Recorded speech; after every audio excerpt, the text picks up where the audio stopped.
Good morning, everyone, and welcome to the Housing, Land Use, Environment, and Transportation Committee this morning on October 12th. We're going to open up this meeting and call it to order by taking roll so we can establish quorum. Good morning, Vice Chairperson Semidian. Chairperson Arenas. I'm here too. You have a quorum. All right, well, next on the agenda is item number 2, which is public comment, and this is where anyone can comment about anything that is not on today's agenda. So if you're in person and would like to share public comment, please fill out the card, provide it to our clerk, and since this committee is hybrid, those of you who are viewing online will also be able to share public comment if you raise your virtual hand. And we'll start with our in-person public comment, please. We have one speaker in chambers, Paul Soto, and will that be 3 minutes, Madam Chair?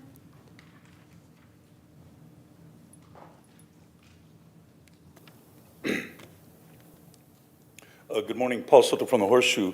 I'm reading from the last time that I was in prison. I wrote this: violence, be it economic, psychic, or physical, manifest in many ways. I live in a managerial society in a world of admins. The greatest acts of violence is not done in the sordid dens of crime Dostoevsky loved to paint. It is not done even in the concentration camps, psych wards, or prisons. In these, we see its final results. But it is conceived and ordered, moved, seconded, carried, and minuted in clean-carpeted, warmed, and well-lit offices by quiet men with white collars and cut fingernails and smooth-shaven cheeks who do not need to raise their voice. Hence, naturally enough, my symbol of hell is something like the bureaucracy of the county governments and city government offices or developers and corporations. It was in offices like these, with men dressed like this, that conceived children to undertake crippling work with short-handled hoes in the agricultural fields of San Jose, California, and other parts of the state. And the sight of returning children with spines permanently bent from such labor remained all too common throughout the mid-1940s, 1960s. The Fifth Amendment provides that private property cannot be taken by the government without just compensation. Was not Spanish the language of my mother and ancestors, her private property? Did not San Jose and Alum Rock School District teach her by force and fear that it was a shameful thing, worthy of humiliation and punishment, to be Mexican and speak Spanish in school? San Jose took something from me that was mine, the language of my mother and ancestors. Was this violent to do this to both my mother and myself? Am I not confronted daily with the reality that the United States government, County of Santa Clara, and City of San Jose deprived me of something private that I had a constitutionally protected right to possess? Is this not violence towards the tens of thousands of Chicanos who grew up not speaking Spanish? Where is my just compensation for taking something as fundamental as language from the Chicano? San Jose redlined the Mexican, stripping him of ancestral wealth. Chicanos of my generation were burglarized, robbed, using force of law and fear of the policeman's club from wealth we normally would inherit had the Chicanos' right to property been respected. Does not the Chicanos of my generation deserve equal protection under the law? In conclusion, it is my contention that the greatest acts of violence in San Jose, California, and the County of Santa Clara that was done to los campesinos de Salsipuedes y los Chicanos de Barrio Horseshoe is to deny us our humanity. And you deny us our humanity when you deny me my history. Now, this committee deals with land use issues, and this is what was done in this land. And we need to get to a point where we're going to be talking about this. We're going to be talking about this very, very soon. And the point that I'm trying to make is that racial equity is not giving Somos Mayfair $1 million. That's not racial equity. That is not the institutionalization of racial equity.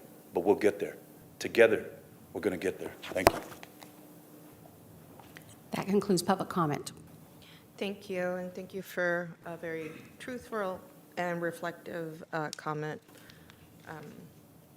Mr. Soto. We're going to move on to item 3, approving the consent calendar, and we have currently on consent items 7 and 8, and I'm wondering from my vice chair if there's anything in addition to, or if you're in agreement, provide a motion to reflect that. I am happy to move approval of the consent calendar as contained in our published agenda. And if there's anything else you'd like to add, Madam Chair, I'll look to you. But otherwise, I'll just move the consent calendar as contained in our published agenda. And I will second that, sir. Thank you. Vice Chairperson Semidian. Aye. Chairperson Arenas. Yes. Motion passes. And we have no speakers on this item. Wonderful. So we are going to move into our regular agenda, and this is item 4, the biannual update to this committee on fire district employee demographics. And so welcome, Chief. Good morning. Suwanikert Gao, Fire Chief for Santa Clara County Central Fire Protection District. With me today is Director Doug Baker, our Personnel Services Director. Again, as mentioned, we are here to report out our October 2023 biannual demographics update to both you and Vice Chair Samidian. We are pleased to present the fact that we continue to make progress in terms of our diversity. The actual numbers that Director Baker can share, they may be in front of you right now. Is that something we can share, Doug?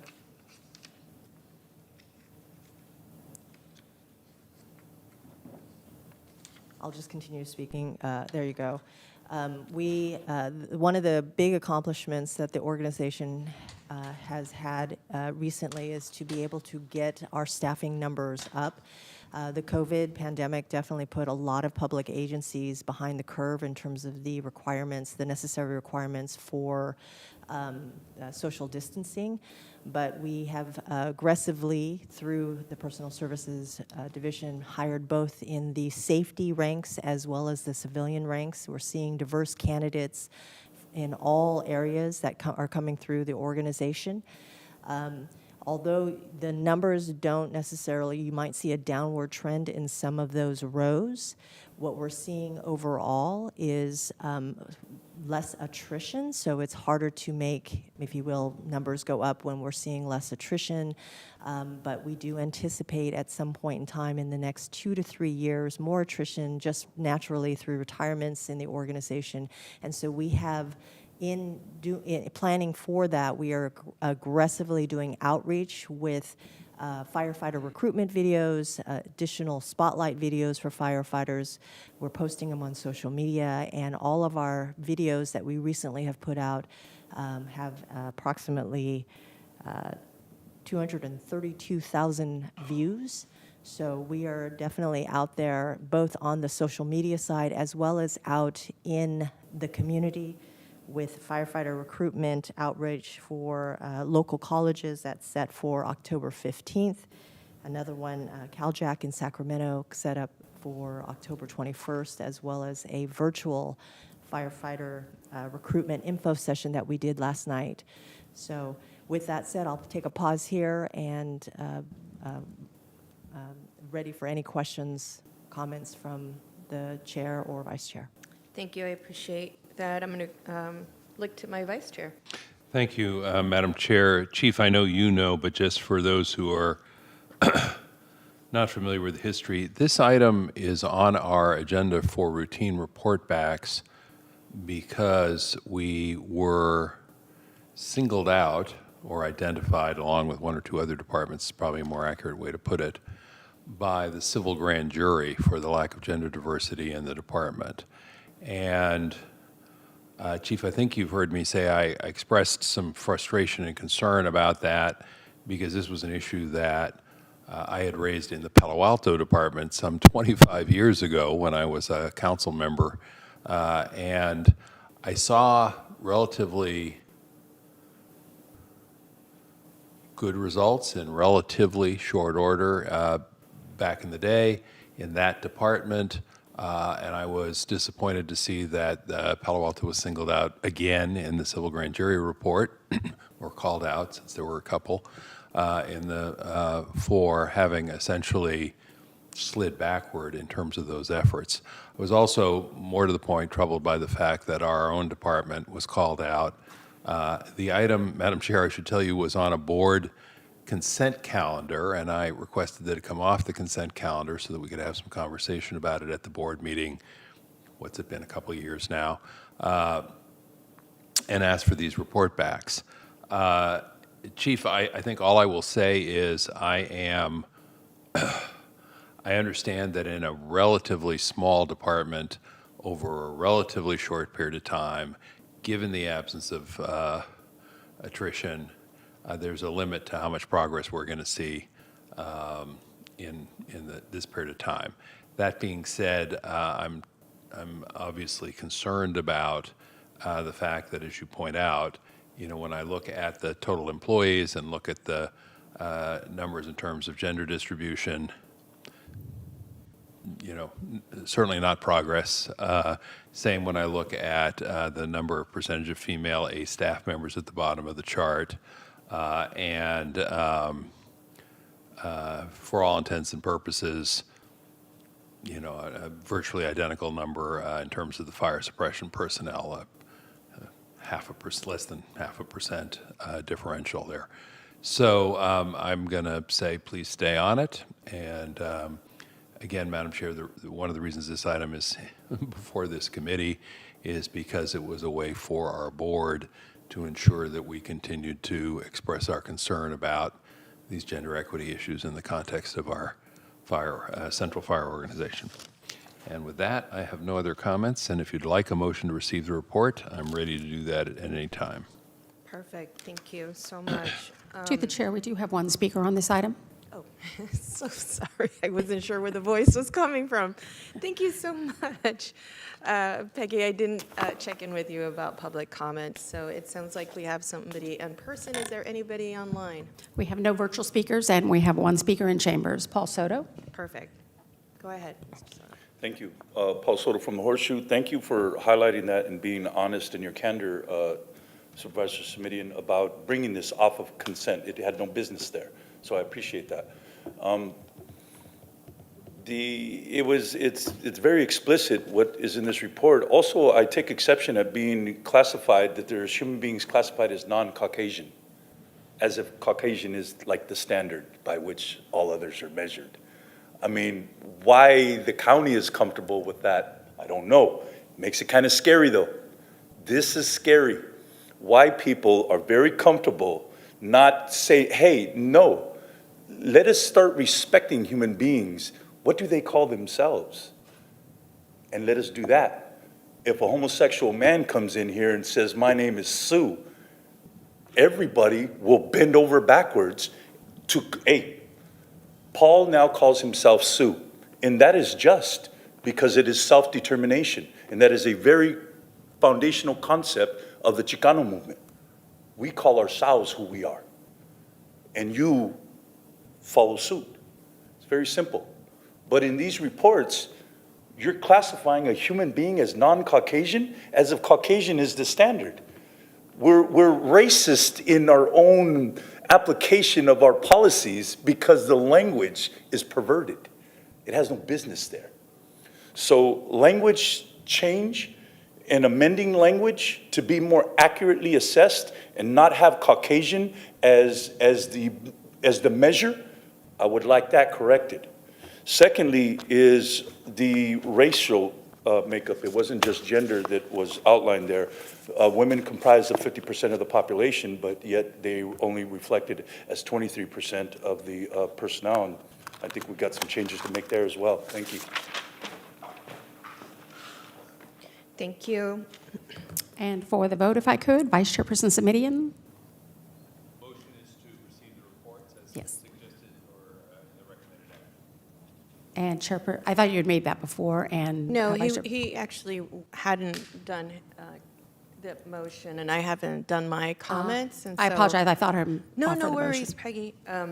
I would love to get through this meeting ASAP myself, but I'm going to have to delay because I'm going to provide some comments about this and join Supervisor Simidian in saying and recognizing the difficulty of this task that's before you. And I was going to ask you, Supervisor Simidian, how long ago, how many years ago was that the grand civil jury, the civil grand jury pointed out the lack of gender diversity?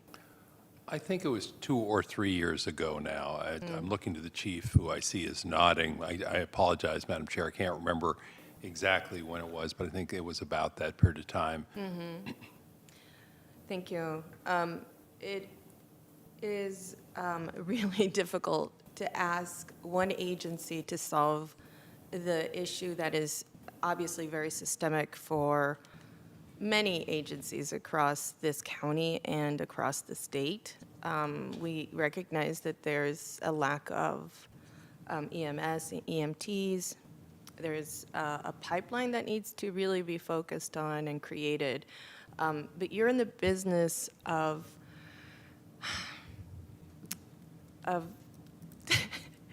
putting fires out, not producing EMTs and EMSs, correct?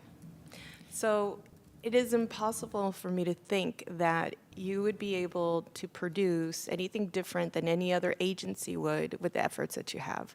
Now, of course, you need to have those efforts exerted and those be appropriate for that gender to pull those folks in.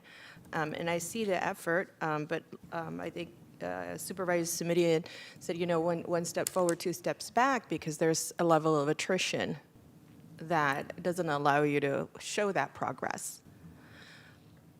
So what to do with this conundrum?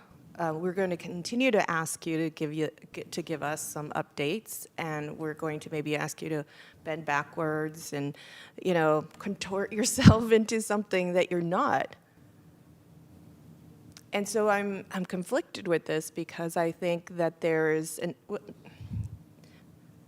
I think we need some support, and I would really like to have this this item get crossed over to the board so we can discuss what are the resources and what are some of the partnerships that we need to develop in conjunction with you, Chief, in order to get this addressed in a meaningful way. It is impossible for me to think that this is going to change anytime soon, especially because high cost of living in this valley is driving everybody away. So instead of really attracting the candidates that we want, we're really driving them away. And we're competing with each other to the point where we're probably going to create some level of inflation in salaries, right? So I think there needs to be a real meaningful partnership that is, I think, beyond the scope of your duties. Not because I don't think that you're qualified to create this partnership with some of our community colleges or our universities, but simply because this is not the business that you're in. And so I think that there is an opportunity for us to bring in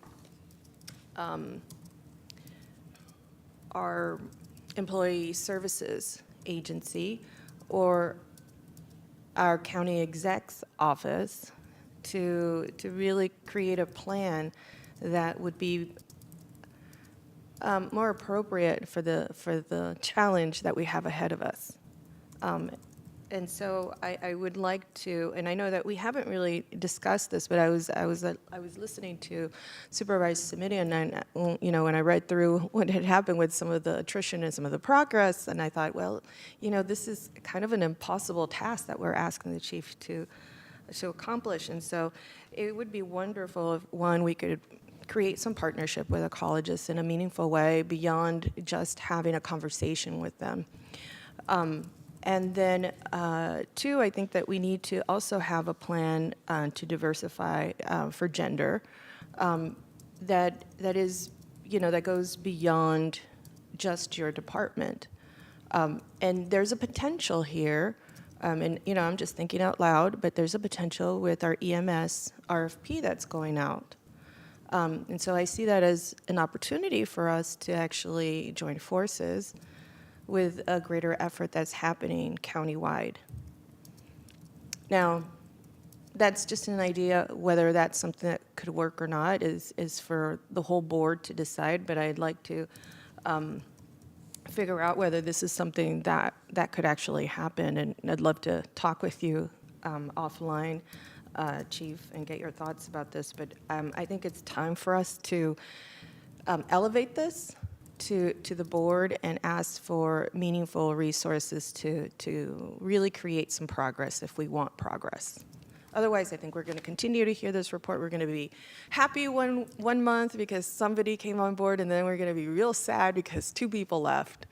And these numbers are so significant because there's not many folks on board. So one person just walking, retiring, not walking away from us, just retiring is significant, right? Okay, so those are my comments, and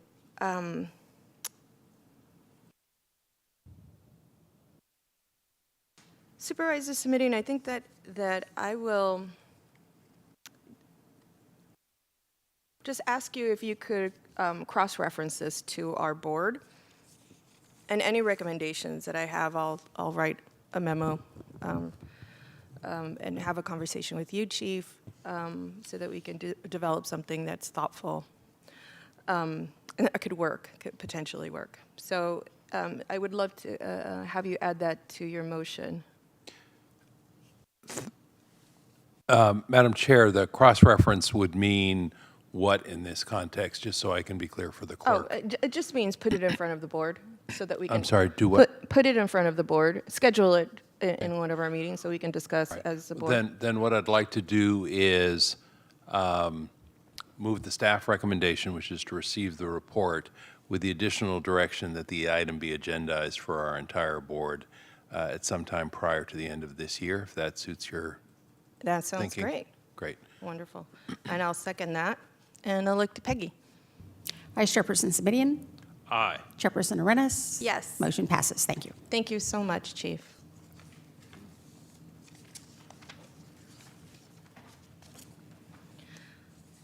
All right, we are moving right along. We have item number 5, which is supportive housing dashboard and rapid rehousing programs report. And I will turn it over to our Office of Supporting Housing staff. Thank you so much, Doug. I really appreciate it. I don't think I have thanked you before in the prior items, so thank you. Have a wonderful day. Good morning, Chair Arenas Good morning. and Vice Chair Simiti and Consuelo Hernandez, Director of the Office of Supportive Housing. This morning, Catherine Kaminsky, our Deputy Director, is here to provide you with the presentation for item number 5.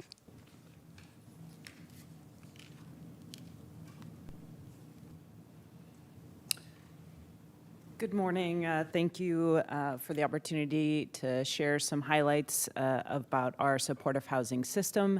This month's report also includes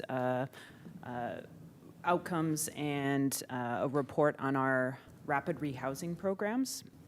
So first, I'd like to just share a couple of overall updates on our progress towards our goals in the community plan to end homelessness. We are 61% towards our goal to house 20,000 people by 2025, and that means that we collectively as a community have housed 12,248 people since 2020. We also continue to work on reducing the inflow, and that's people experiencing homelessness for the first time.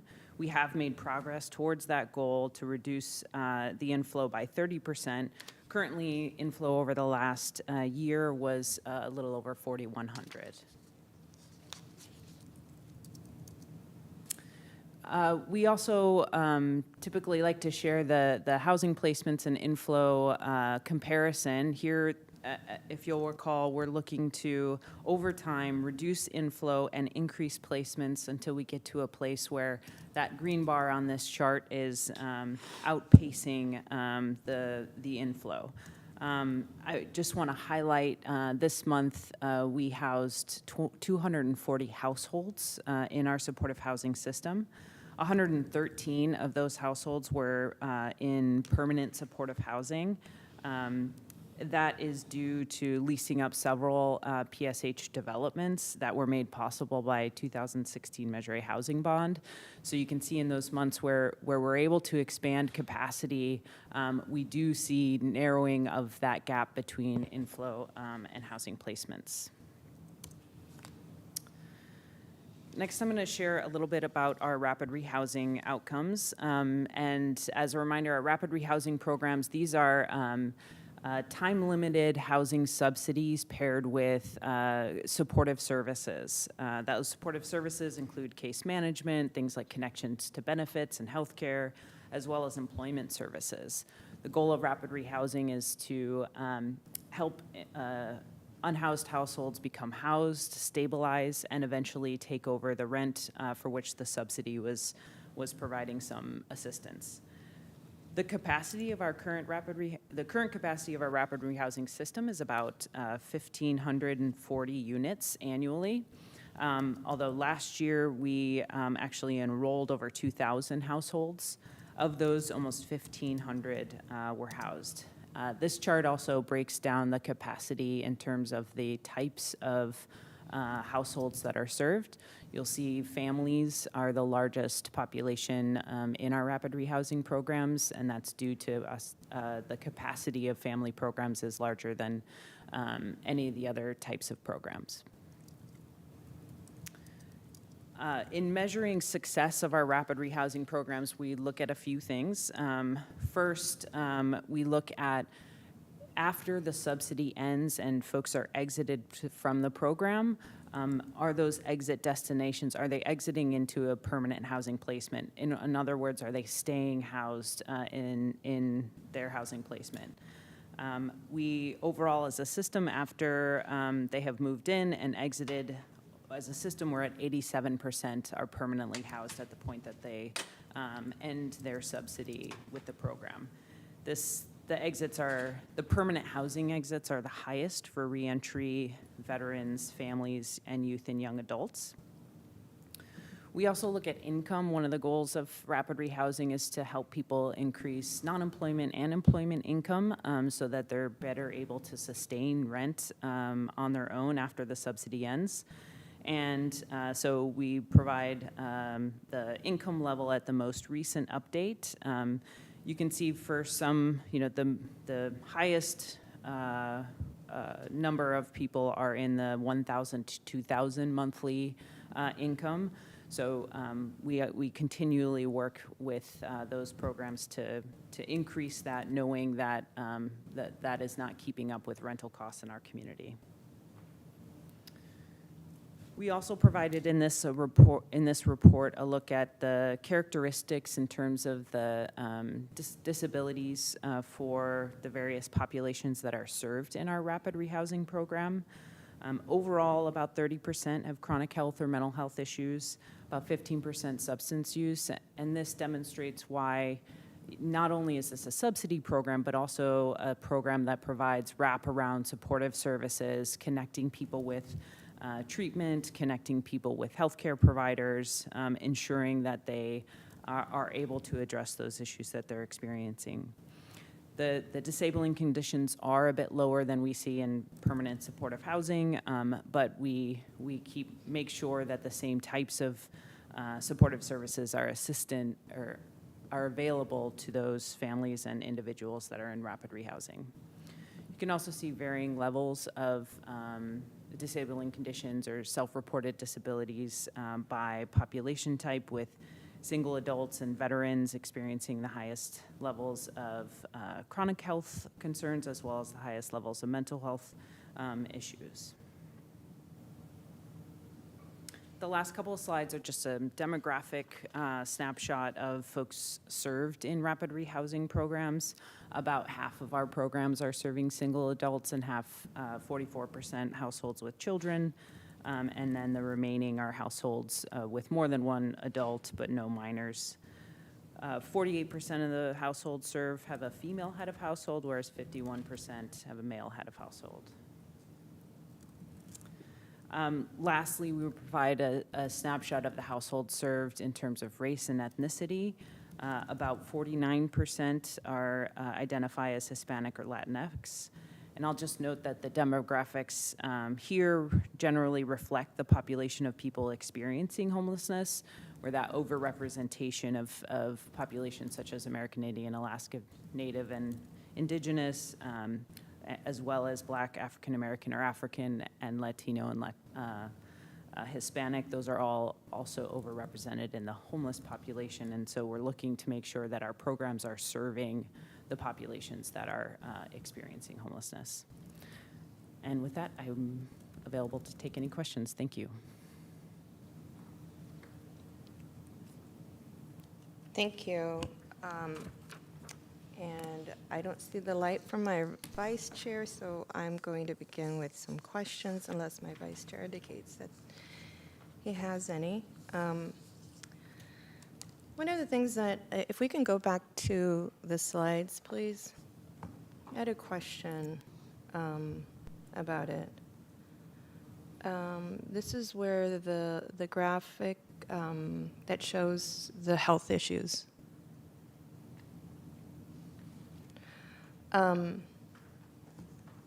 Okay, so I'm trying to get a grasp of whether these are duplicated numbers or duplicated percentages. Because in families, I'm assuming, and this is just my assumption, that it's a two-parent household and that single adults are, could include a family, but a single household. How did you differentiate between those and then any adult? Yeah, thank you for the question. So for all of our programs, families is any household with a minor child, an adult and a minor child. It could be a single-parent household, it could be multiple parents or multi-generation, as long as there's minor children in the household. That's how we define a family program. Single adult would be just the person is coming in as an individual. Any adult is programs that don't define a population as serving families or single adults. They would just take the next vulnerable household off the queue, whether it was a single family or a single adult or a family. So it's really, any adult is the population targeted by the program. And in that case, we have programs that are for anybody on the queue, so they're any adult. I hope that Okay, helps. so any adult could be folks who are in a family, who are in reentry, who are single adults, who are veterans, that kind of, and then young adults. Correct. It's the program, it's defined by the target population of the program itself. So those are the disabilities for the programs that are serving any population. Okay. The second item that I was going to ask about this is, it struck me that the youth and the young adults, for substance abuse, it's about 6% that are impacted out of the 17%, correct? And that is that is at par with developmental issues. And so it just, I don't know if there's I don't know if it's directly a causation, but I'm going to say that maybe there's a correlation between substance abuse, and we know this, right? That if somebody begins to use substances at a certain young age, their cognitive development is stunted at that age if they continue to use that substance for a period of time, over time. And so I just really thought that that was something very unique maybe to the youth and young adults. But I see that also reflected in any adult where the substance abuse and developmental issues are kind of the same, one and the same, right? And all of this to point out that when our youth and young adults or any other, or single adults or any adult for that matter, is dealing with substance abuse, obviously we have some developmental issues that go along with that. And my question is, what are we doing in order to address some of those developmental issues? I'm going to guess that most of those developmental issues could be connected to cognitive development, but certainly not restricted to that. So in these housing programs, as I mentioned, the programs come with wraparound supportive services. So the case managers are working with each individual. If the individuals do have developmental disabilities and require additional services, they would be assisting them to connect to the services that are needed. It would be wonderful to see what that connection actually looks like, to see if when folks are connected to issues that impact their development, they are more successful in keeping a permanent housing or being stabilized in a rapid rehousing setting. And then if we can go to the slide before this one. Is this, no, the one before. The one that talks about the health. The chronic health is also included on this slide. It would be the blue bars. Oh, Yep. yes, I'm sorry. Yes, you're right. Okay, the same thing could be said about the chronic health issues. And my question would be, are we, and you're going to tell me, because we have a wraparound service model, that those issues are also addressed with a referral. And so I would like to see what the rate of connection is, because we can refer all we want. I know how that goes personally, working with families. It does not mean that they'll connect. And so I'd love to see I'd love to see how what the impact is, if any. I'm going to guess there probably would be when chronic health issues are addressed and those folks are connected, that there is a higher level, I'm going to assume, again, a higher level of success and less recidivism into the system.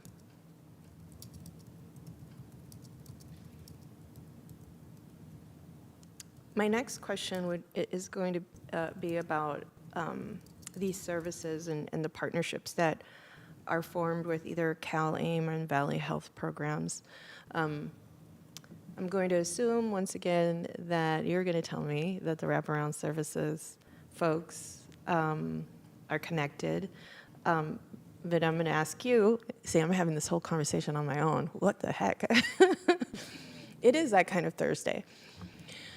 And I'm going to ask you about how are we leveraging CalAIM and that level of reimbursement for our unhoused in order to be successful in addressing the chronic issues that we see that are impacted, that are what we see here on our charts, either mental health or chronic or substance abuse or developmental.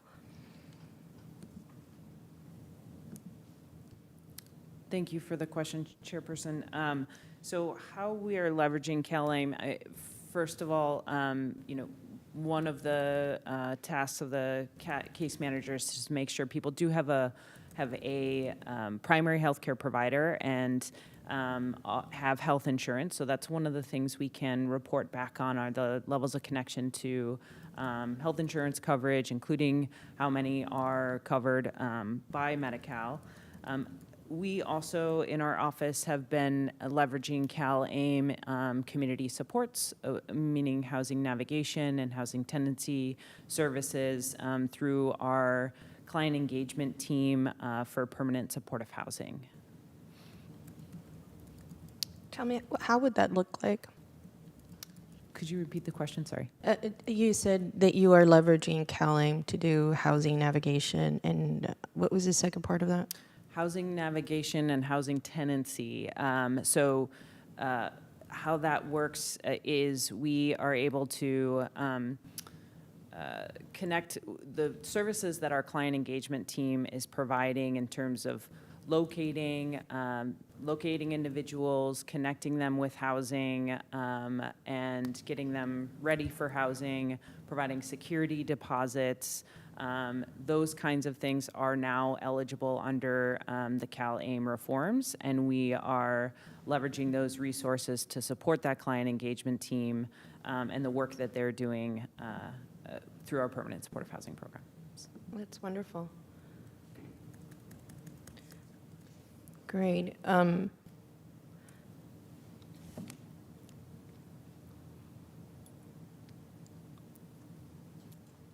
It would be wonderful to continue to see how you leverage CalAIM and how it's built into some of the some of the slides that you have here, you're already addressing, obviously, some of the gaps in services in the system that were recognized before, and you're leveraging CalAIM to address those issues. And it would be wonderful just to have a little bit of that insight, because that would give us an idea of how the programs are shifting and pivoting, and then leveraging CalAIM. Okay, and then the Chair. last question. I'm sorry? Just to make sure that I'm understanding the question, Catherine, the way she was talking about the way we're leveraging CalAIM, it's taking a service that we currently use general fund to fund a position, right? So it isn't. It's more of a service transaction from our staff, not a service that a provider is offering someone for mental health, for instance. So maybe we can talk to you offline to make sure that we're understanding what specific data you want to see come back to you. Right. Because looking at the cost of what we're leveraging for our client engagement team is easy enough. We track that now. But if you wanted to see how that then is correlated to a service delivery, I don't know that we would be able to show that. Yeah, thank you for that. Actually, I think distinguishing that you're leveraging CalAIM funding instead of general fund is the point, because that does free up general fund for something else. And so I think with CalAIM, my thought at least initially was that it was going to impose a greater effort on the county system to respond and to provide services. But here we are leveraging that source of funding, and so I'd like to further understand and continue to be informed about how we are doing that and integrating those strategies within the services that we're providing. Now, whether you are able to give me a breakdown of what you discussed, we can talk a little bit offline, but I appreciate it. CalAIM seems to be this, this very elusive framework that, for me at least, it seems hard to narrow down. And so to have some very concrete examples of how we're building into our systems is really helpful. Okay, so I'm also going to ask you about, I think there was another slide that had a breakdown of by ethnicity. Yeah, there we go. And so here we have Hispanic or Latino, Latina is almost half of the amount of folks that we've served. And so is this for, I'm not clear, is this for a certain, what period of time does this reflect? Thank you for the question, and we'll note that on the next slide. We typically do include that. So this is for the rapid rehousing program, people served in rapid rehousing programs over the last year. So this report was September 1st, 2022 through August 31st, 2023. Great, thank you. And I only ask because I know that you used a different time frame when you talked about how many people in total and how close we are in terms of our 61% rate, which I think is absolutely amazing since 2020 to have almost 12,250, right? I think it's 248. And out of that, I think you broke it down by last month. And so it was a little bit of a combination of timelines, so I just wanted to really clarify that. But let me just say that I think that's amazing, and I love that jump up from the 240 to have 113 permanent housing. permanently housed is just absolutely exciting. I know it's the result of some developments actually being completed, and we probably, if we could, approximate when those developments are finished, that we could see those bumps in our numbers, right? I just think it's absolutely fabulous and a number to celebrate and to let folks know about. I think we are quietly doing a victorious and wonderful job internally, and I don't know that a lot of folks get a chance to really appreciate the level of work that you're all doing, because I know that this reflects last month, but it certainly doesn't reflect a month's worth of work. So congratulations on getting folks in permanent housing at that high rate. All right, so my last question is about,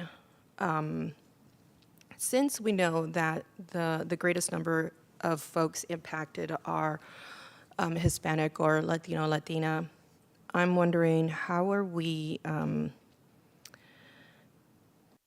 if there's an opportunity to break down some of the self-reported disabilities or chronic issues that people are facing under the rapid rehousing. Is it safe to say that the majority of the folks that are reflected in the next, so if we move back to the same slide that we had prior to this? Yeah.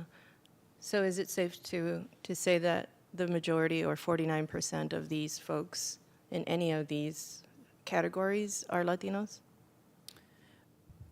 Thanks for the question, Chairperson. It does vary a bit by the population type. That is a breakdown we could provide either offline or in a future report.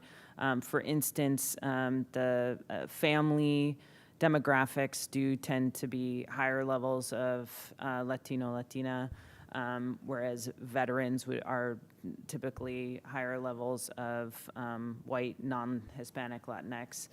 But it does vary by population a little bit, so we could provide that background or that breakdown. I would really love that. You know, of course, with the Latino health assessment on its way, I think it would be wonderful to see what that breakdown is in the impact in housing and rapid rehousing, or any of the categories for that matter.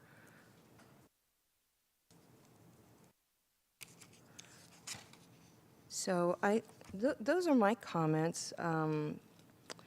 I just think it's wonderful. I know that you've written down some of what I've asked, so I think it's not necessary to put into a motion. So I'll keep that from it, but I would like to continue to see how CalAIM is potentially expanding services by being a source of funding instead of the general fund. And if it's not making any difference and we're just staying the same, that's even progress, right? Because there are some departments that are having some cuts. And so status quo could actually be progress. I would like to see the reports from the Latino groups, as I described. And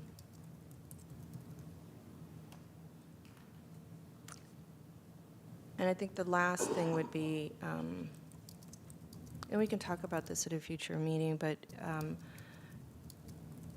if it's rapid rehousing that we need the most, obviously permanent housing we need the most, but rapid rehousing is a lot quicker to purchase and to have available, and I know it could be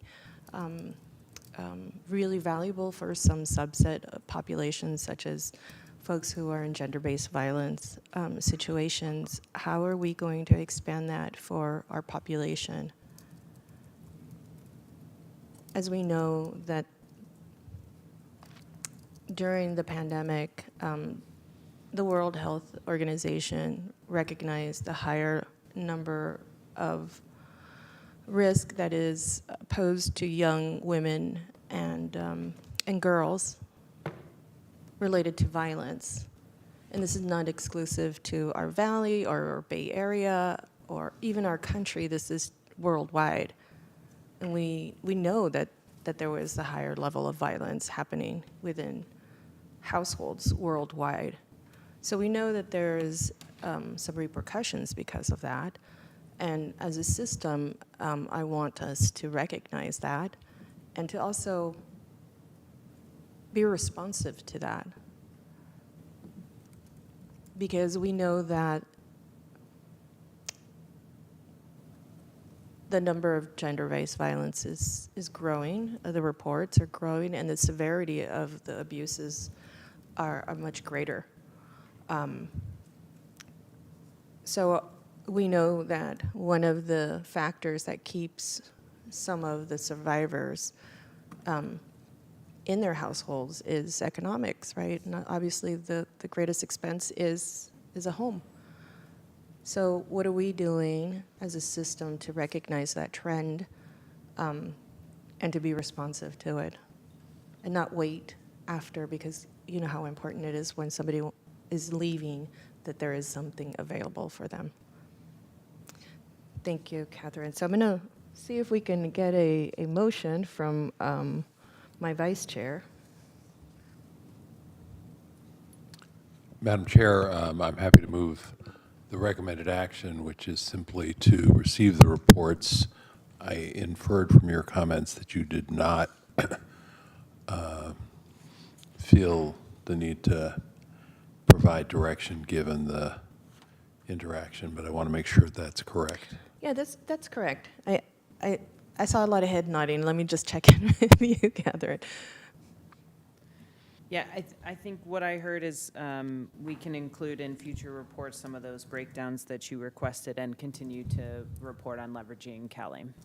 Wonderful. And then the last point, which is what is our system? How is our system responding to trends of gender-based violence? All right, well, then I will simply move the recommended action, which is to receive the reports. Wonderful, and I'll second that, and we'll go to Peggy. Before the vote, we do have one speaker in chambers. Paul Soto, you'll have 2 Peggy, minutes to thank you speak. so much for reminding me. I'm just going through this agenda. Well, it's better than me interrupting you last time, so. Thank you, Peggy. Paul Soto from the Horseshoe. Thank you for your comments, Supervisor Arenas. They were poignant and helpful to know that there are people in positions of power and influence that are going to be asking those questions. They need to be asked. And I'm very, very hopeful about CalAIM. That's going to be a necessary component to also connect with Governor Newsom's new policy of being able to, we want people in recovery, we don't want people on the streets, so he's facilitating that process to lock people up, because that's what has to happen initially. You have to lock them up, and then there's got to be a place to go. So being able to connect this CalAIM policy with the rapid rehousing is going to be critically important to the success of that program. And so we have to mesh what Governor Newsom is doing. What is that going to look like on the county level, and how do we connect that with CalAIM? I was taken for 3 ambulances, and this is why it's important, is that when I was homeless on the streets recently, there was 3 ambulance rides to Valley Medical Center. I had to go 3 times. That probably cost the county maybe 15 grand, probably even more than that, maybe 25, because of the conditions that I was experiencing, because the homeless condition that I was in and my using, my health just accelerated, into the black. And I was very, very close to death. And so having that CalAIM component to this is important for that reason. I mean, on a personal level, I know and understand why it's important. Since I got housed and got clean, no hospitals, bike ride to all these meetings, so I'm fine. So I have the evidence in my own personal experience. And so I just wanted to express my gratitude to the housing department and the things that they're doing to ensure that we have healthful outcomes. Thanks. And for the vote, Vice Chairperson Semidian?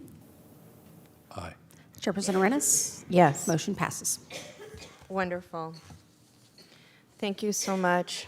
We look forward to the next report and to celebrating with you as well all of the hard work that's reflected in the numbers, because they're just not numbers. They're our families that are living in our communities that you're just absolutely amazingly supporting out there. So thank you.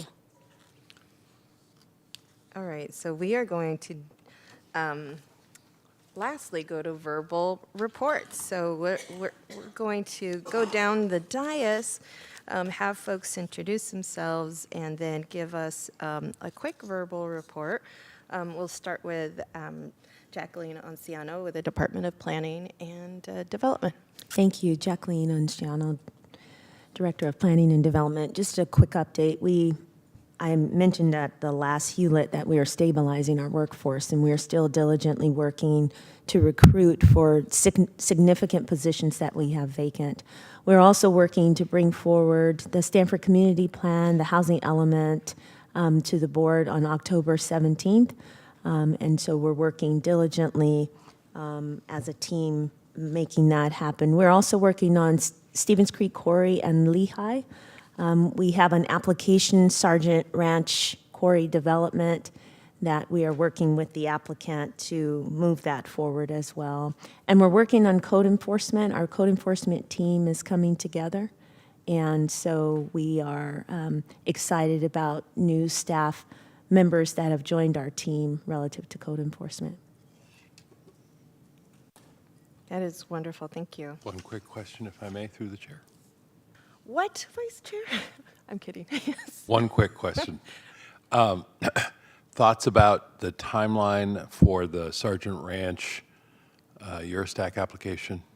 We really don't have a timeline at this time. We're working with the applicant to secure funding for the environmental impact report to complete that document. That's what we're working on currently.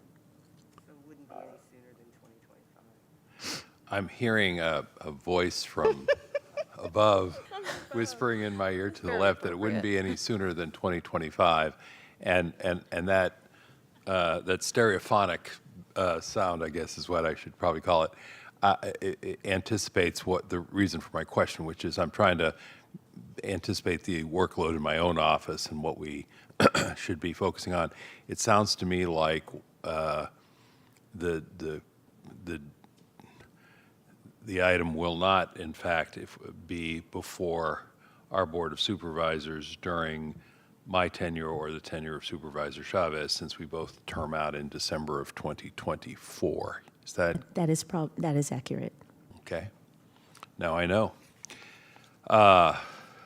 Lucky. I wish the new supervisors well in that regard. Thank you. That's all I had, Madam Chair. On that Thank you. Okay, so we'll continue on with Harry. Good morning, Harry Freitas. I'm the Director of the Roads and Airports Department. Briefly, at our airports, we had the Reed Hillview Community Day on September 23rd, which had over 5,000 community members attend. We have these events every summer. The one at San Martin Airport will be on October 21st. It's known as the Food Truck Fly-In. I wanted to also let you know that we have successfully completed promoting some new leaders at our service yards. These are your frontline service providers for delivering services to your constituents through our road service operations and maintenance yards. So we have Gabriel Molina is our new superintendent at the East Yard with Ron Neal's retirement. Joe Ray Contreras is our new superintendent at the South Yard. That's with Renee Vargas's retirement. And of course, Jeff Mendez is continuing. We appointed him last year at the West Yard. Really urge any of our folks watching at home to hopefully use our service request forms, our mobile app to request services on county roads, and also any of your staff members to the supervisors. Be glad to facilitate introductions. Those are your key contacts for providing services to your constituents. So we're proud of that group and happy about that. And then on the storm damage front, the road repairs continue. We're making good progress right now in the eastern hills, actually on Mines Road and on the San Antonio Valley Road. Both are under construction right now. About 2 weeks ago, approximately, we opened Clayton Road for an interim opening to provide access to that community more directly down the hill into the neighborhood. And then I also wanted to announce that we have a new bridge on Uvis Road on Little Uvis Creek, and that'll open to traffic next week. Right now, we're preparing the road to open prior to October 15th. That concludes my report. Thank you very much. Thank you so much. That's going to be really exciting. Through the chair. Vice Chair? On this one, I have more than one quick question, I'm afraid, Madam Chair. I did want to say thank you to Roads for the monthly status reports. They've been very helpful, not only for my office, but for our constituents, so thank you for that. If I'm recalling correctly, I think it was late September when Roads was doing chip sealing on Bear Creek Road, and I just wanted to know if all that went as planned? Yeah, we actually delayed the plan to do that early in the year because Bear Creek had just reopened after the long closure due to the storm damage. We switched it to September. We used a complete road closure as our technique there, did it over 2 days, 3 days, and we didn't have much in the way of concerns. It was well signed, and now that road has a 7-year treatment. Thank you for that. Then let me ask, if I may, through the chair, about the hard closures on Aldercroft Heights and Old Santa Cruz Highway, which I know have been a source of particular concern and challenge. Yeah, we're still targeting opening Aldercroft before the rainy season. We have some recommendations from our geotechnical consultant that indicate that it would be safe to open, possibly with a weight limit to 1 lane of traffic while it's still damaged. Old Santa Cruz is going to remain closed until such time as we can implement really a major capital project to repair actually both those roads. And what will that require? On Old Santa Cruz? Well, when you said it's going to remain closed until we can implement a major capital project, is that a question of money? Is it a question of time? Is it a question Yeah, of I mean, it's there's some permitting issues because there's quite a bit of water that flows through there, and it's very proximate to the Lexington Reservoir. So we're working on getting permits. That requires a significant amount of environmental mitigation work, probably. And so first we have to hire the consultants, do the environmental analysis, including for species of concern and the hydraulic analysis.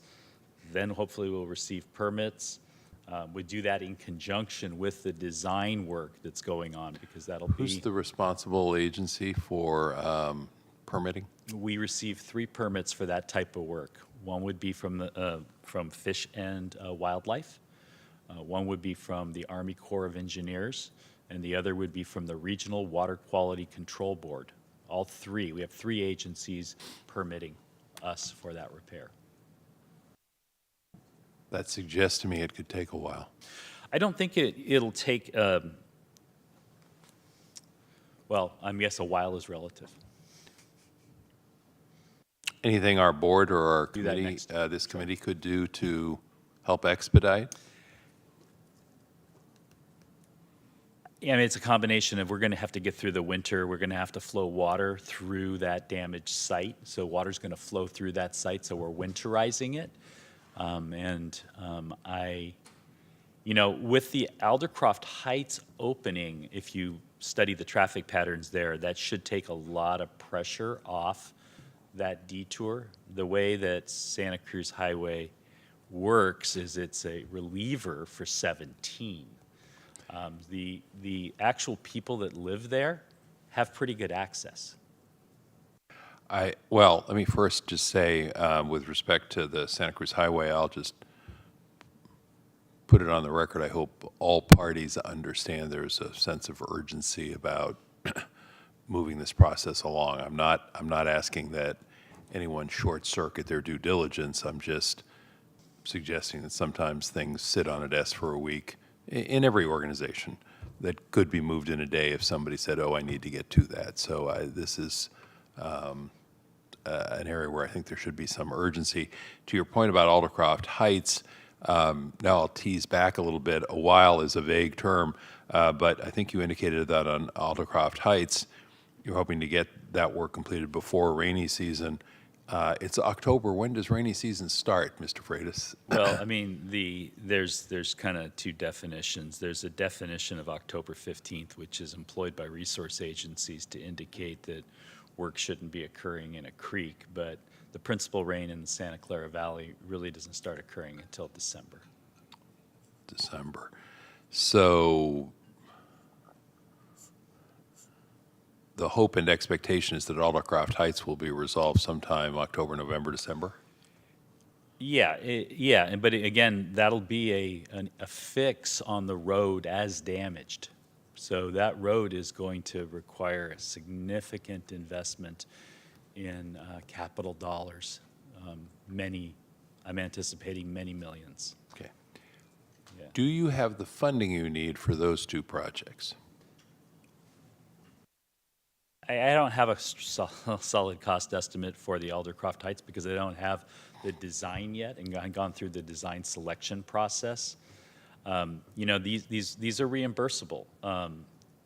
There will be probably 60 to 70% of the cost will be reimbursable. Right now, we don't have a cash flow issue. You know, Through the chair, I'm going to press you a little on this, Mr. Freitas. I want to make sure that at no point Yeah. are we delayed by virtue of a cash Yeah, I flow think or a cash shortage. apologies. Yeah, I responded to that last time. You know, we allocated $15 million to the projects. We've expended $4 million so far. We are monitoring the cash flow very carefully, and we would come to the Board of Supervisors with plenty of room to spare to allocate more money to this. Okay. I don't see any issues with that at this point, and these are urgent projects for us. Thank you. And Madam Chair, the last thing for roads is just to Sunshine. My office has been in touch with folks at the Lakeside Elementary School District, and we'll be approaching the folks at roads about Black Road and road safety issues that have been expressed there. More to follow. Thank you. Thank you. Thank you. I love how you said more to follow. This is exciting. I'll wait for next month's comment. All right, Don. Thank you. Good morning. Don Rocha, Director for Parks and Recreation. This past Saturday, Marshall Colorado Park hosted the Fall Festival. We had a great turnout. Many volunteers and staff were there for just another great year for Marshall Cottle. And despite the heat that was out there, and thank you, Supervisor Reynes, for being out there as well. It was a great event. Absolutely. This Saturday, we're hosting Day on the Bay at Alvisa Marina. So that'll be from 10 to 3. There'll be a lot of county departments there to help provide what services the county provides, as well as entertainment and vendors. This week, CAL FIRE completed a 200-acre burn training fire up at Grant Park. That was a great, kind of a unique opportunity for CAL FIRE to actually be able to do training with live fire and start live fire, and that also had a resource benefit to us in order to control native grasslands and manage our native grasslands and invasive weed control as well by burning those fields. 2023 has been a busy season for our formal programming. Education programs, our interpretive programs led about average between 10 and 15 education programs a week this year. And our park ranger staff, despite their other duties, were able to perform over 300 programs, provide education programs throughout the organization. We also included more bilingual programs this year, which we're very proud of. Including bringing in some interns to help us with some virtual programs and videos in multi-languages, so that other schools will have access to these education programs. And then finally, our staff continue to work on some other natural resource projects where we've been doing a lot of tree planting, especially in our urban parks as part of our urban forestry and working with volunteers so we can have an education program around planting of trees and the importance of trees and climate change and climate resiliency.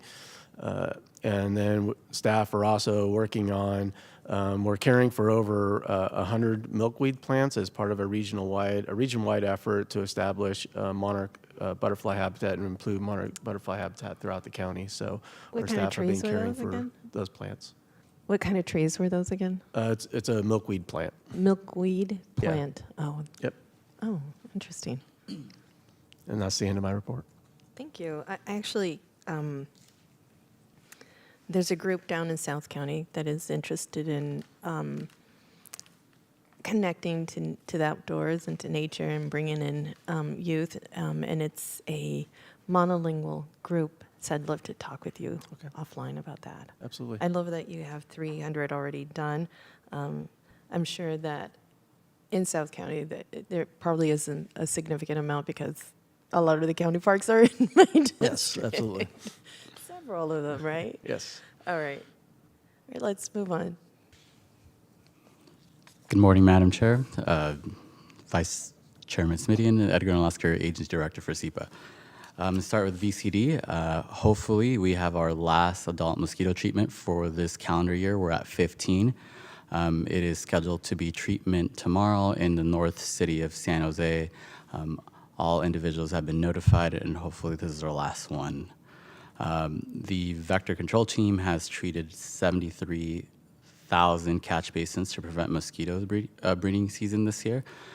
So further helping our mosquito population. In the Ags and Weight Measures Division, on 9/27, we had a great tour with you, Madam Chair, and thank you for coming out.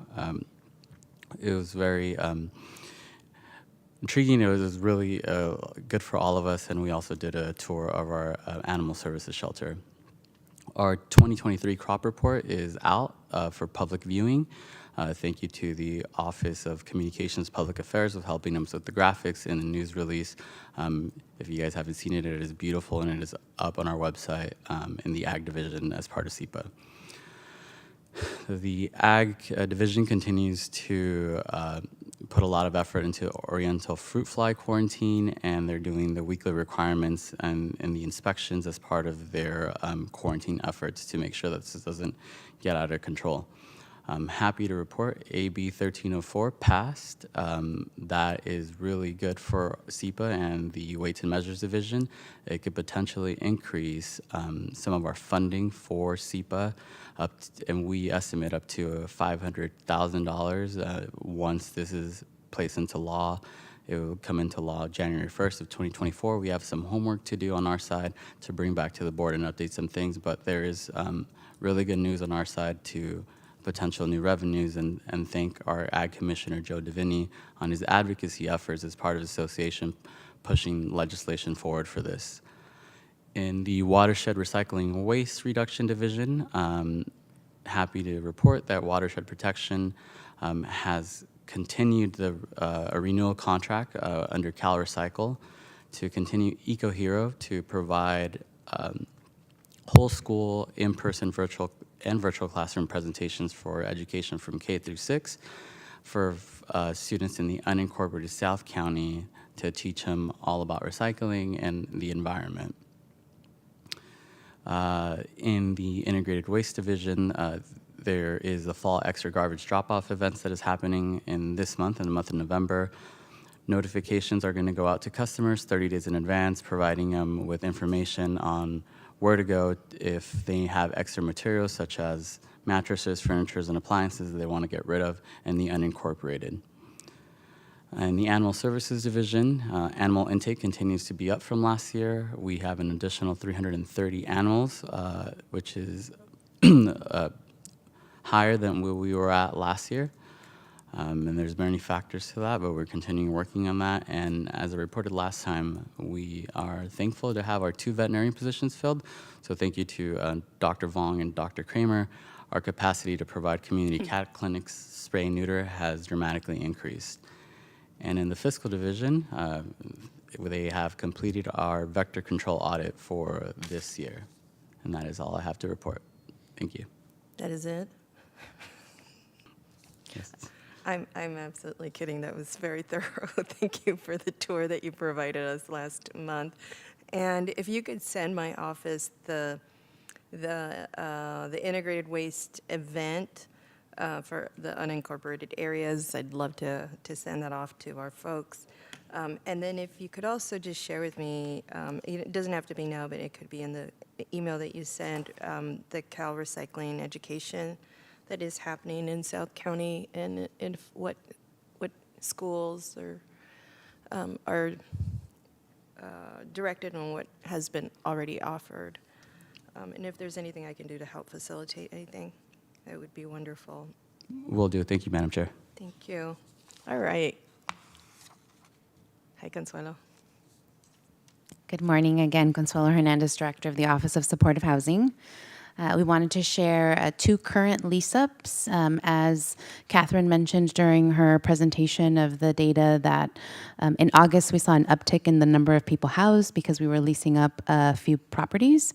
This fall we are focused on wrapping those up, but also working on Kiefer Senior Apartments in the city of Santa Clara. It's a new 80-unit affordable and supportive housing development. 46 units are permanent supportive housing, 8 are for veterans, and the remaining 25 are available via application and lottery. And the city of Santa Clara has a local preference policy, which will be applied to these units. And I want to flag this for Supervisor Simitian, primarily because we had this conversation on a separate property in North County. So we will be checking in with the city of Santa Clara to see how they're making that possible. This building is for seniors aged 55 or older. The applications are being accepted October 1st through October 18th, and applications can be submitted online. The second property is Blossom Hill Senior Apartments. It's in South San Jose. It's 145 units of affordable and supportive housing. 54 units are for permanent supportive housing, and the balance are for seniors aged 62 and older. Paper applications are available for pickup Tuesdays and Thursdays at the Blossom Valley Senior Apartments, 1390 South Winchester, Suite B4 in San Jose, and applications are also available 24/7 online. We heard from the governor's office this week about Home Key Round 3. They announced the first round of application grants that are awarded. Unfortunately, we were not one of those first early announcements, but we're keeping our fingers crossed. We do have 3 properties, and Chair Arenas, I did want to bring to your attention, based on the comments made earlier, that the City of San Jose, in partnership with the YWCA, submitted actually an application for Home Key Round 3 to acquire a property that would be used to test a new program with the YWCA. So over the past 3 years, we've had a lot of done a lot of work with victim service providers, and found that there is a gap in our system in the way that we kind of, our housing plan, where we have rapid rehousing and permanent supportive housing. And victim services providers have informed us that they need something that's in the middle, you know, like a 3-year program. So we'll be testing that at that property. So keep your fingers crossed for us that that gets approved and funded. And then there are 2. I'm so sorry to interrupt you, but is that the Measure T funding that from the city of San Jose?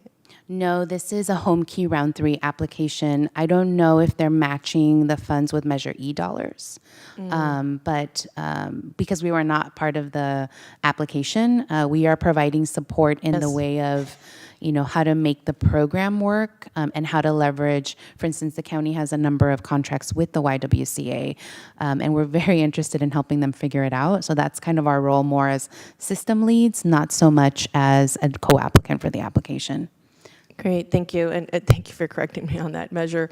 The last measure was the Measure T, but on that Measure E, I left kind of a bit of a clause on that, so that there's always a certain percentage of that funding that goes to gender-based violence survivors. And so I think that there needs to be a very well-coordinated plan. I'm sure that you already have discussions with folks on the city of San Jose side, but sometimes it feels like they're 2 independent efforts. And so I'd love to see how that is getting integrated on an ongoing basis. Thank you for the reminder, Supervisor Arenas. I think you're correct. I think they are pulling the match from that bucket of Measure E dollars, but we will confirm. Okay. Again, we're waiting for the Governor's Office and HCD to notify us of our the status of our applications. In addition to that, San Jose also has the expansion of Rue Ferrari. We have our own Santa Clara Family Project on Lawrence and Benton that we're waiting to hear. So those are the 3 applications in our community. Thank you. Thank you. I appreciate it. Just a few other things to flag for you. On November 7th, the board will be considering our 2nd annual report on Heading Home. This is our campaign to end family homelessness. A few highlights for you that we are noting. There is a need in our community to educate both service providers and others about the path that families need to follow when they're unhoused versus when they're unstably housed. So right now we're seeing maybe about 25% of the families that are taking our vulnerability assessment or the VI SPDAT, they shouldn't actually be taking that assessment because they are not eligible for housing if they're not homeless. So it's a big kind of issue in our system. This means that they're taking an assessment placed on a community queue or a wait list, assuming they will be housed, but they won't actually be eligible for any of our programs. And so it becomes a big issue if the family's expecting then to be called for housing when they're not eligible. So we need to do a little bit of education on that part with all of our providers and with the community. Oftentimes we're seeing families who are living in overcrowded situations or in places that are not meant for human habitation, like a converted garage. Those require a lot more conversations. But if somebody's housed and they're doubled up, they don't qualify for our program. And it isn't us saying that they're not in need of affordable housing or other housing situations, but they don't qualify because they are not unhoused.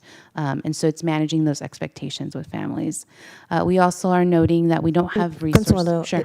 Is that a federal, is that coming from like federal funding restriction? Because the inadequate housing, well, you tell me, where is that definition coming from or in that restriction coming from? Yes, it's from the federal government, but it's also, if you think about, we have 10,000 people who are sleeping on the streets.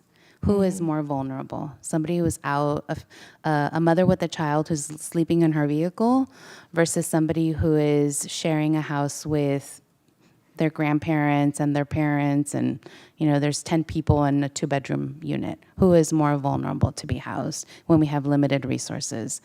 We're going to prioritize the mother in her car. Well, I appreciate that those two are two very difficult situations. I would always, although I think there is a risk to our children when there's overcrowding, and as you know, that the counts of sexual assault, especially among Latinas, is very high. And so I don't know that we can afford to risk one thing over another, but I get that those are two very difficult situations to address. And I say it that way, Supervisor Arenas, because I feel like that is one way of being more clear, where if there is a need in the community to provide services for those who are fleeing a situation of domestic violence, that we should create programs that actually address that need and not bulk them in with the 10,000 other people that are also in need who are literally homeless. So those are some of the educations that we feel are important. Otherwise, people basically get assessed, they get thrown, here, go do this, and then they're waiting and not getting resources. So there's just a different way of providing care. And so those are some of the findings that we have made over the last 2 years that believe that need to be raised to others so that we can start addressing those solutions. Creating solutions that actually address the problem, not keep doing this assessment and hope you get housing. That's great, because the McKinney-Vento does have inadequate housing as part of their definition, and they're federally funded, from what I understand.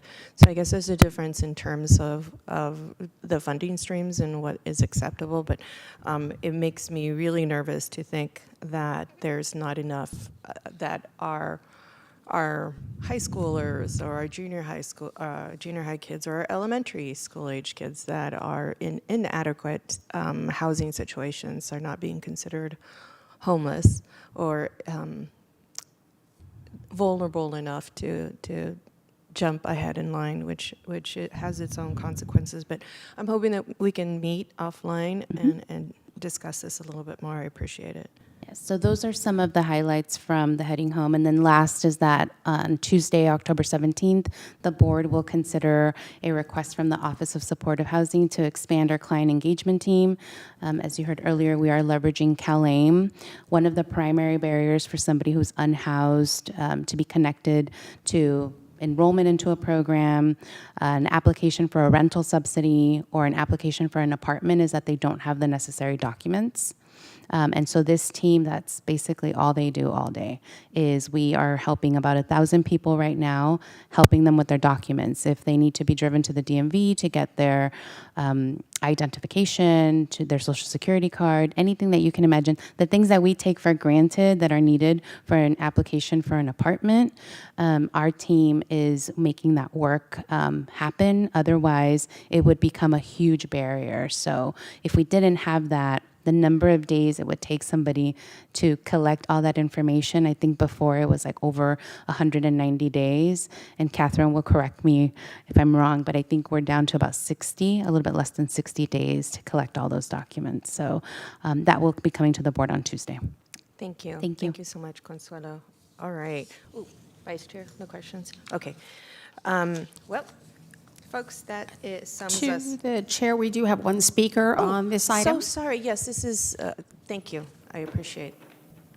Paul Soto, you have 2 minutes to speak. Peggy, you're so wonderful keeping me on task this way. Thank you. Paul Soto from the Horseshoe. I wondered if we're going to be institutionalizing racial equity and we're going to have racial equity as a policy position that we take as a county, then we have to institute it in all departments. The way that I am interpreting that is to have, or applying that, is to have Howyer Park designated as a historical landmark. I'm going to be reading from the first issue of Lowrider magazine. One consequence of, and to drive comfortable from one place to another, writes Montes, the low-riding position in the car was developed, sitting as low as possible in the front seat, still being able to see the road. One consequence of this arrangement is the visual obstruction of the steering wheel when trying to look over the dash. The problem has been cured by the use of a small steering wheel, which permits unobstructed road vision. Chicano ingenuity. A lowrider today, Montes observes, is not unlike the Pachuco of the 30s and 40s. The Pachuco dress was called outlandish by society, and his stylish gait arrogant, his language strange. But it was these things that made the Pachucos different, their way of distinguishing themselves, as if to say, you're right, we are different. We're not afraid to show it. Not being afraid to be who you are, that's at least part of what a lowrider is all about. Who knows, 30 or 40 years from now, Pachu riders will have evolved into yet another level, some sort of lowrider of the future. Say, any ideas? This is taken from Lowrider Magazine's first issue, and he talks about Howyer Park in this particular article. And so, if we're going to talk about racial equity, we have to talk about the history of the people that have experienced racial inequities. And Don Rocha and Melissa Hippert have been very, very cooperative and helpful in that respect. Thank you. Thank you, everyone. So this concludes our committee, and I'm going to adjourn all of us and have a wonderful rest of the week. Thank you.